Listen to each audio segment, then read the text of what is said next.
যে বর্ধমানে দুটো জোলহা আছে, একটা হচ্ছে শাওকাত জোলহা আর একটা হচ্ছে ইসনা জোলহা। এ একবারে ভাদর মাসের লয়, এ হচ্ছে গরমের ভাবনা কুত্তা। এ কিছু আসে না যায় না, यार খালি কখনো আলাউদ্দিন জিহাদিকে, কখনো মুফতি জুবের সাহেবকে। কিন্তু আপনাদেরকে বলি, মুফতি জুবের সাহেব কিবলা মাদ্দাজিল্লাহ নামটা শুনেছেন? আপনাদের এলাকায় কোনদিন এসেছেন? এসে তো অবশ্যই হবে, বাপ বেটা যখন চলেছে তো বাপ তো এসছে নাকি। তো মুফতি জুবের সাহেব আপনার নবগ্রাম থানাতে একটা মাদ্রাসা আর 6টা মসজিদ দেওবন্দীদের মুনাজারা করতে গিয়েছেন। এরা ভয়ে মাদ্রাসা মসজিদ সব ছেড়ে পালিয়েছে। তখন ওই 6টা মাদ্রাসা সুন্নিদের, মসজিদটাও সুন্নিদের। সুবহানাল্লাহ। 6টা মসজিদ একটা মাদ্রাসা সুন্নিদের দখল। 5 রাহা মাদ্রাসায় বেলডাঙ্গা আছে একটা, এইদিকে মুর্শিদাবাদের দিকে ওদের বড় মাদ্রাসা আছে, সুরুলিয়া জলিলিয়া নাকি বলে। ওখান থেকে গাড়িতে ভৈরা মুফতি এসে মুর্শিদাবাদ 5 রাহাতে, ওই 5 রাহা মাদ্রাসা দেওবন্দের 100 ছেলেতে ভরা ছিল। মুফতি জুবের সাহেবকে কেমন করে জালসায় দাওয়াত দিয়েছেন, উনার বক্তব্য শুনে, উনাকে শুনে, উনার নাম শুনে যেমন গাড়িতে এসেছিল তেমনই পালিয়ে গেছে, বরং কিছু জামা কাপড় ভুলে গেছে, লুঙ্গি সেন্টে পালিয়ে গেছে। আজকে ওই মাদ্রাসা সুন্নি জামাতের মারকাজ হয়ে দাঁড়িয়ে আছে। সুবহানাল্লাহ, সুবহানাল্লাহ। শেখপাড়ার মাটিতে মাদ্রাসায় দাওয়াত দিয়েছেন, শত শত দেওবন্দি মৌলভী বসে আছে। মুফতি জুবের সাহেব ওয়াজ করলেন, হুজুর ওয়াজ করার পরে বসে আছেন, আর দেওবন্দি ছাত্র গালা মৌলভী গালা গিয়ে মা তুলে, বেটি তুলে, বোন তুলে গালি দিচ্ছে যে থাম মুখ, থাম দমুক, তোকে দেখে নিচ্ছি। এবার উনার পরে উঠেছেন একটা লোক মাদ্রাসার কমিটি, বলছে মুফতি জুবের সাহেব যেতে পাবে না, ওনার সঙ্গে বাহাস হবে। মুফতি জুবের সাহেব বসে আছেন যে বাহাস করেই যাব। উনি কিতাব বের করে কিতাব মোতালা করছেন, আর এই দিকে উনার পর একটা দেওবন্দি মৌলভী উঠে বক্তব্য দিচ্ছে যে আল্লাহ আমাদেরকে শিরকিয়া দুরূদ থেকে বাঁচাও। রব্বানা क्या है, আল্লাহু রাব্বু মুহাম্মাদিন সাল্লাল্লাহু আলাইহি ওয়াসাল্লাম, নাহনু ইবাদু মুহাম্মাদিন সাল্লাল্লাহু আলাইহি ওয়াসাল্লাম। জি বলছে আল্লাহ এই শিরকিয়া দুরূদ থেকে আমাদেরকে বাঁচাও। পাবলিক জনগণ বলছে আগে জুতালিয়া মারতরে দুরূদ আবার শিরকিয়া কি করে হলো? মার চাপ্পাল, একটাও চাপ্পাল যেন জমিনে না থাকে।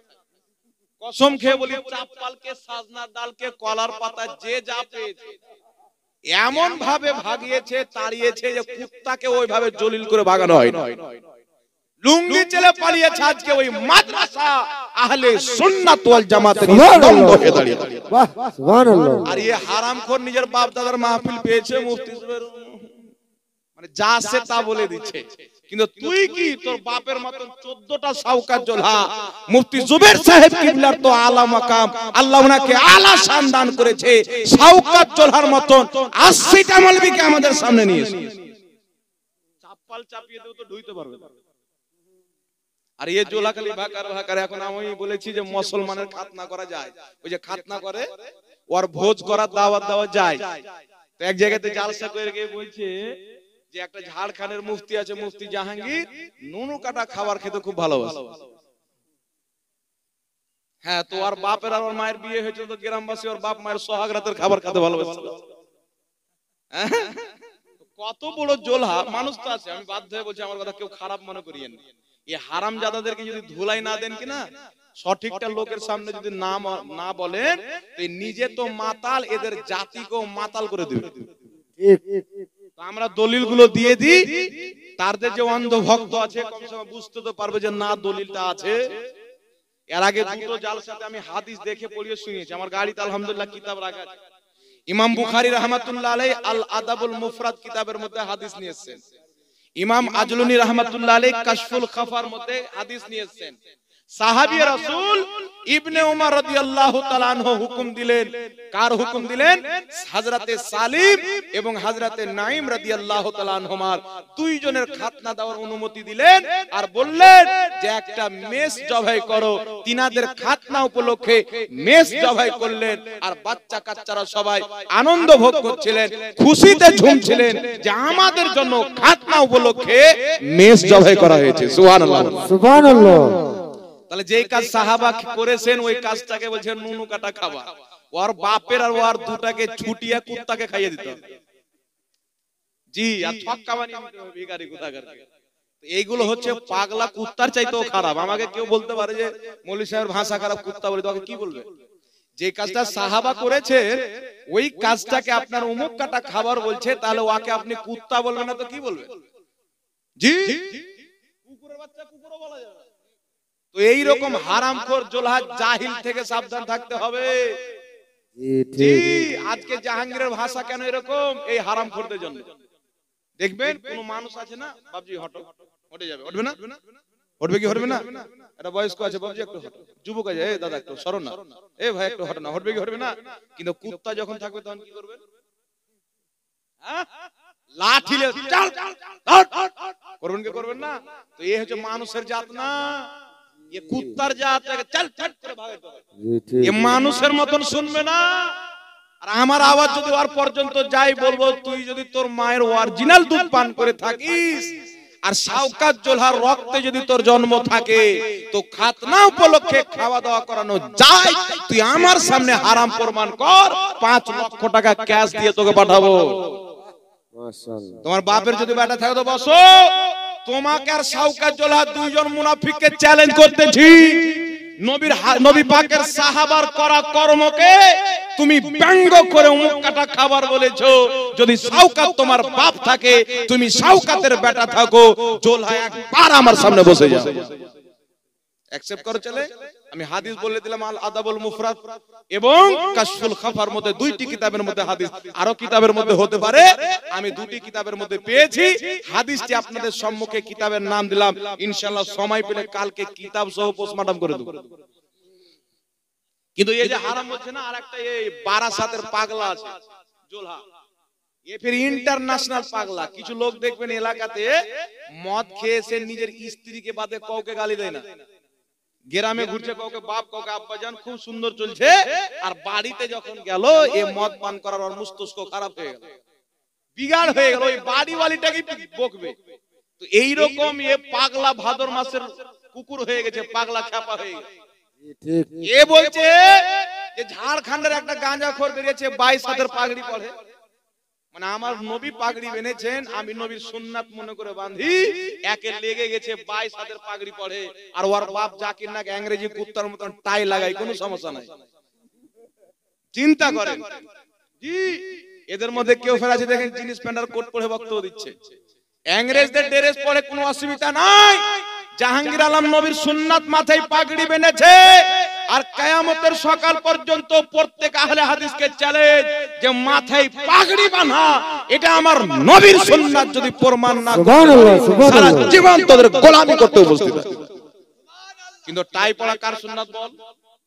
ডোনাল্ড ট্রাম্পের না কি বলেন, নরেন্দ্র মোদির মাঝে মাঝে, আর কার ওই আপনার ইহুদিদের কি নাম প্রধানমন্ত্রী, ওখানকার যে একটা ঘাটিয়া লোক নাই, নেতানিয়াহু, নেতানিয়াহু, এই পাগলা কুত্তা নেতানিয়াহু, এর সুন্নাত হলো জাকির নাইক পালন করছে টাই লাগানো। আমার নবীর সুন্নাত মাথায় পাগড়ি পড়া। সুবহানাল্লাহ বলেন। সুবহানাল্লাহ। তোর লাগছে না ফাটছে আমার দেখে লাভ নাই।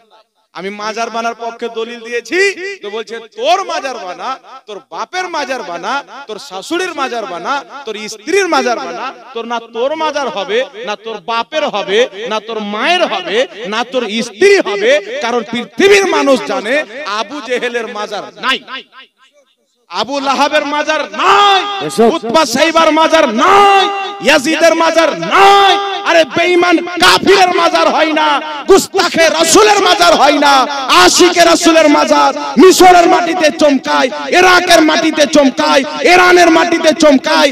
100 বছর পূর্বে জান্নাতুল বাকির প্রত্যেক সাহাবী, প্রত্যেক আশিকে রাসূলের কবরের উপরে গুম্বাদ তৈরি করা ছিল। নারে তাকবীর, নারে ইসলাম, নারে হায়দারে ইসলাম। তো আমরাই তো বানাবো, তোরা কোথায় পাবি? কুত্তা বিল্লির কি মাজার হয়? আবু জেহেলের হয়, আবু লাহাবের হয়? মাজার তৈরি কার হবে? হুজুর তাজুল আউলিয়া ইন্তিকাল করবে তারপরে হবে। কার হবে? হুজুর মুহাদ্দিসে আযমের হয়েছে, হুজুর ইমামে আহলে সুন্নাত আলা হযরতের হয়েছে, হুজুর গাউসে আযমের হয়েছেন, আবু বকর সিদ্দিকের হয়েছেন, উমরে ফারুক হয়েছেন। জান্নাতুল বাকির প্রত্যেকটি কবরের উপরে গুম্বাদ তৈরি করা ছিল, ইংরেজকে খুশি করার জন্য, ইহুদিকে খুশি করার জন্য এই হারামখোর ওয়াহাবিরা ভেঙেছে। আর মানুষকে বলে কি মদিনা মক্কাতে কোনো মাজার নাই। জি, কত বড় মুনাফিক দেখে বলছে মদিনা মক্কাতে কোনো মাজার নাই। মাজার মানে এরা মানুষকে বুঝায় যে পাক্কি কবর মানে গুম্বাদ তৈরি করা, কিন্তু মাজার মানে হচ্ছে জিয়ারতের জায়গা। কবর কি মাজার? মাজার পাক্কি গুম্বাদ তৈরি করা মাজার মক্কা মদিনাতে নাই, লোককে বুঝায় না। তো গুম্বাদে খাজরাটা কবরের উপর আছে না নাই? জোরে বলেন না। গুম্বাদে খাজরা আমার নবীর কবরের উপরে নাই। 100 বছর পূর্বে মোবাইলে সার্চ করবেন, পুরাতন জান্নাতুল বাকি দেখবেন, প্রত্যেক জান্নাতুল বাকির প্রত্যেক সাহাবার কবরে সুন্দর সুন্দর গুম্বাদ তৈরি করা ছিল। কারণ পূর্বের মুসলমান থেকে নিয়ে আজকে পর্যন্ত মুসলমানের আকীদা আল্লাহ ওয়ালাদের কবর উপরে গুম্বাদ তৈরি করা জায়েজ। ইমাম বদরুদ্দিন আইনি, ইমাম ইবনে হাজার আসকালানি, ইমাম কাসানি বাদায়ুস সানায়ের মধ্যে, ইমাম বদরুদ্দিন আইনি বুখারী শরীফের শারা উমদাতুল কারির মধ্যে, ইমাম ইবনে আবিদিন শামী ফাতওয়া শামীর মধ্যে যুগের ইমামগণ আল্লাহ ওয়ালাদের কবরের উপরে গুম্বাদ তৈরি করাকে জায়েজ করেছে। বলেন সুবহানাল্লাহ, সুবহানাল্লাহ। তোমাদের মতন জাহিলকে যারা মানবে থাকুক অন্ধকারে। আমরা তো জাহিলের ফতোয়া মানি না, আমরা ইমামদের ফতোয়া মানি। সুবহানাল্লাহ। ঠিক ঠিক, নাম দিয়েছে সুবহানাল্লাহ। সালাফি, আর সালাফের একটা আকীদাও মানে না, সালাফের শখও মানে না। জি, পূর্বে সালাফ যদি চলে যান সবাই মাজার বানার পক্ষের লোক ছিল, গুম্বাদ বানানো সবারই ফতোয়া।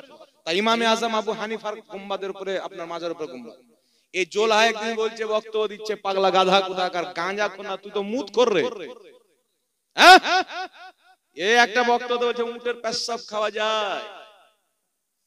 জি, এদেরই একটা গাধা মুরগি ছিল ওয়াহিদুজ্জামা, হাদিয়াতুল মাহাদির কিতাবের মধ্যে লিখেছে যে মানুষ ব্যতীত প্রত্যেক জানোয়ারের পেশাব পাক। তো আমি একটা জালসায় বলেছিলাম যে গরু, বকরি, ছাগল, তাই দেখবেন এই যে কাজদা বিন ইহুদিনে আব্দুর রাজ্জাক বিন ইউসুফ, ও বলছে গাভীর পেশাবে যদি পুরো চাদর ডুবিয়ে গায়ে দিয়ে নামাজ পড়েন আপনার নামাজ হয়ে যাবে। মানে গরুর পেশাব পর্যন্ত এদের জন্য পাক। আমি বলেছিলাম আহলে হাদিস গাভী আর গরুর পেশাব কেন পান করবি? আহলে সুন্নাত ওয়াল জামাতের মাদ্রাসার তালবিন অনেক পেশাব করে। প্লাস্টিকের ট্যাঙ্কি রেখে চলে যাবে, ফুল হবে ফোন করে দেবে, নিয়ে চলে যাবে। না কি বলে? পাগলা কুত্তা কোথায় কাকে আপনার উটের পেশাব খেতে পান করতে বলা হয়েছিল এরা জানে না। এই হাদিস তো পড়ে, কিন্তু হাদিস কোথায়, কেন, কি জন্য এটা জানে না। পড়লো মনে যেটা আসলো ওটা বলে দিও। আর এই যে একটা বললাম না ইয়াসিন জোলা, এ পাগলা মোটু পাতলু, এর নাম আমি স্পেশাল করে দিয়েছি কওমে লুত। আপনারা যখনই বলবেন এর নাম কওমে লুত বলবেন। জি, এ হারামখোর খালি চেঁচায়। কখন আলাউদ্দিন জিহাদের ব্যাপারে, কখনো মুফতি জুবের সাহেব কিবলা মাদ্দাজিল্লাহ আলীর ব্যাপারে বলেছে যে উনি বলেছেন যে ওয়াহাবিদের সঙ্গে বিয়ে দেওয়া হারাম, আর ওর বেটি ওয়াহাবির সঙ্গে পালিয়েছে, দেওবন্দির সঙ্গে পালিয়েছে। জুতা খাই কি খাই না বলেন? আর আমি নিজেই মুফতি জুবের সাহেব কিবলা মাদ্দাজিল্লাহ আলীর জামের সঙ্গে কতবার সাক্ষাৎ হয়েছে আমার। ও পাক্কা খাঁটি সুন্নি লোক। ইয়াসিনের মতন ওয়াহাবিকে যদি পায়, গরু ধরে নিয়ে এসে পেশাব করাবার মতো এত কাট্টার সুন্নি। আর উনাকে বদনাম করার জন্য এইভাবে বলছে, কালিয়ে চোখে নামলাম, একটা দোকানে ফল লো, তো ফল হলো, বলছে হুজুর আপনি। একটা সুন্নি মৌলবি এসে বলছে হুজুর আপনি। সালাম দিলাম, বলছে হুজুর আমি কিছু ফল কিনে দিব। আমি বললাম না দিও না। তাহলে ওই সুন্নি মৌলবির বউ তালাক হয়ে গেছে। ওকে সুন্নি মৌলবি ফল কিনে দিবে। এদের বক্তব্য শুনবেন, দুনিয়াতে যত ঘটনা ঘটে এদের সাথে ঘটে। শাওকাত জোলহার বেটা ইয়াসিন জোলহা কওমে লুত বলছে যে বোম্বাই আমি আর আব্বা ফ্লাইট থেকে নামলাম, আর নামার পরে দেখছি সোহেল খানের সঙ্গে আমার ধাক্কা লেগে গেল। আমার কি বডি ওর চেয়ে কম আছে? ওই সোহেল খানের সাথে ধাক্কা লেগে গেল। পাগলা কুত্তা কামড়ায় নিয়ে আগে ও সোহেল খানের কাছে যাওয়ার আগে 6টা বডি পাস করতে হবে, বেটা জানে না। আর এই জানে না যে ওর কাছে যদি ধাক্কা দেয় তাহলে এই যে 6টা 7টা বডিগার্ড থাকে, এর পাছায় মেরে চামড়া তুলে ন্যাংটা করে বাড়ি পাঠাবে। আর এই শয়তান আমাকে বলছে নুনো গাদা খোর, পাগলা কুত্তা। আমি দলিল দিয়ে কথা বলেছি, সুবহানাল্লাহ বলতে। যদি খাতনার দাওয়াতের খাবার খাওয়াকে তুমি উমুক খোর বলো, তাহলে হারামখোর তুমি হযরত ইবনে উমর রাদিয়াল্লাহু তাআলা আনহুর উপরে কিসের ফতোয়া লাগাবে? ইমাম বুখারী আল আদবুল মুফরাদের মধ্যে হাদিস লিখেছেন, যঈফ সনদেও হাদিস আছে, হাসান সনদেও হাদিস আছে। আর এখানে উলামায়ে কেরাম সবাই বসে আছে, সবাই জানে যে জয়ীফ সূত্রের হাদিস দিয়ে মুস্তাহাব প্রমাণিত হয়ে যায়। সুবহানাল্লাহ, জায়েজ হয়ে যায় তো খাতনার খাবার করা যায়, এটা হাদিস থেকে প্রমাণিত। ইমাম আজলুনি রাহমাতুল্লাহ আলাইহি কাশফুল খাবার মধ্যে লিখেছেন, ইমাম বুখারী রাহমাতুল্লাহ আলাইহি আল আদবুল মুফরাদের মধ্যে লিখেছে, আমার বেঁচে থাকা পর্যন্ত দুনিয়ার সমস্ত আহলে হুদুসদেরকে, দেওবন্দীদেরকে আমি চ্যালেঞ্জ করলাম, তোমরা যদি বাপের হালাল জাদা সন্তান থাকো মাত্র একটা হাদিস দেখাও যে খাতনার খাওয়া দাওয়া করা হারাম, একটা দেখাও। এদের কোনো দলিল নাই। মনে আসলে হারাম, মনে আসলে নাজার, মনে হচ্ছে শরীয়তটা আমার বাপের পাটের খেত, কাটবো না হলে কাটবো না, আমার বাপের পাট আমি জানি, তোর কি হবে? শরীয়তটা কি ওর বাপের প্রপার্টি? আরে শরীয়ত চলবে কাকে দিয়ে? আল্লাহর কোরআন, নবীর হাদিস, ইজমা, কিয়াস দিয়ে চলবে। সুবহানাল্লাহ বলেন। তাই জোলাহাদের কথা বাদ দেন, এখন ঈমানদারদের আলোচনা শুনতে হবে। আপনাদের এখানে আমি প্রথম যে আয়াতে কারিমা তেলাওয়াত করেছি যে বর্তমান জামানাতে যত রকমের নাপাক ফিরকা বেরিয়েছে, রাসূল পাক বলেছেন 73টি ফিরকা হবে, কুল্লুহুম ফিন্নার, 72টি জাহান্নামে, একটি জান্নাতে। সব জাহান্নামে, একটি জান্নাতে। মা আনা আলাইহি ওয়া আসহাবি, যে আমার তরিকাতে চলবে, আমার সাহাবার তরিকাতে চলবে, তারাই হবে জান্নাতি। আর একটু জোরে বলবেন না সুবহানাল্লাহ। এবার চলে আসেন বিরাদর ইসলাম, খাতনা উপলক্ষে খাওয়া দাওয়া করা। আমি তো দলিল দিলাম আপনাদের সম্মুখে, হাদিসে আছে, আহলে হাদিসদের একটা মৌলভী আছে বাংলাদেশে, আহমদুল্লাহ নাম। ওই আহমদুল্লাহ বক্তব্য দিয়েছে খাতনা উপলক্ষে খাওয়া দাওয়া করানো হচ্ছে মুস্তাহাব, উত্তম কাজ, সুন্নাত নয়, মুস্তাহাব উত্তম কাজ। সুবহানাল্লাহ বলেন। তো মুস্তাহাব উত্তম কাজ কে বলছে? আহলে হাদিসদের শেখ আহমদুল্লাহ। আর বারাসাতের গাঁজাখোর মুনতাজুল বলছে যে হারাম। জি, প্রমাণ করতে করতে ওর জন্ম হারাম প্রমাণ হয়ে যাবে, কিন্তু এই বিষয়টাকে হারাম আর বাপও প্রমাণ করতে পারবে না। এটা জমির চাষা খ্যাত না যে যাকে তাকে হারাম বললি হারাম হয়ে যাবে। কোন জিনিসকে হারাম করার জন্য নাসে কাতাই থেকে দলিল দিতে হবে, অকাট্য প্রমাণ লাগবে। কোন দলিল নাই, কিছু নাই, বলছে হারাম। তাহলে এই মৌলবীগালা জাতির ঈমান নষ্ট করছে কি করে না? এদেরকে কোন যে জোলহা দাওয়াত দিয়ে ডাকছে আল্লাহ পাকই জানে। কখনো ম্যাডামের কিসসা, কখনো কার কিসসা, কখনো কার কিসসা। আর বলছে যত মাজার আছে উখড়ে ভেঙে দেব। তোমার মতন 7-8 হাজার যদি কুত্তা জন্ম নিয়ে এলে চামড়া টেনে কুত্তাকে খাইয়ে দেবো, একটা মাজারের কাছে আসতে পারবি না। তুমি কি মনে করেছো আউলিয়া কিরামকে মহব্বত করনে ওয়ালা শেষ হয়ে গেছে? আউলিয়া কিরামকে মহব্বত করনে ওয়ালা কিয়ামত পর্যন্ত জিন্দা থাকবে। বলেন সুবহানাল্লাহ। কোন মাজারে কোন খারাপ কাজ, ইসলাম বিরোধী কাজ করে তো আমরা ওকে সাপোর্ট করি না, কিন্তু আল্লাহ ওয়ালাদের মাজারকে কেন ভাঙতে বলছো? হিম্মত যদি থাকে তো আমাদের সামনে বসো, আমরা প্রমাণ করব। আল্লাহ ওয়ালাদের কবরের উপরে গুম্বাদ তৈরি করা এটা শুধু জায়েজ না, মুস্তাহাসান কাজ, ভালো কাজ। জোরে বলেন সুবহানাল্লাহ।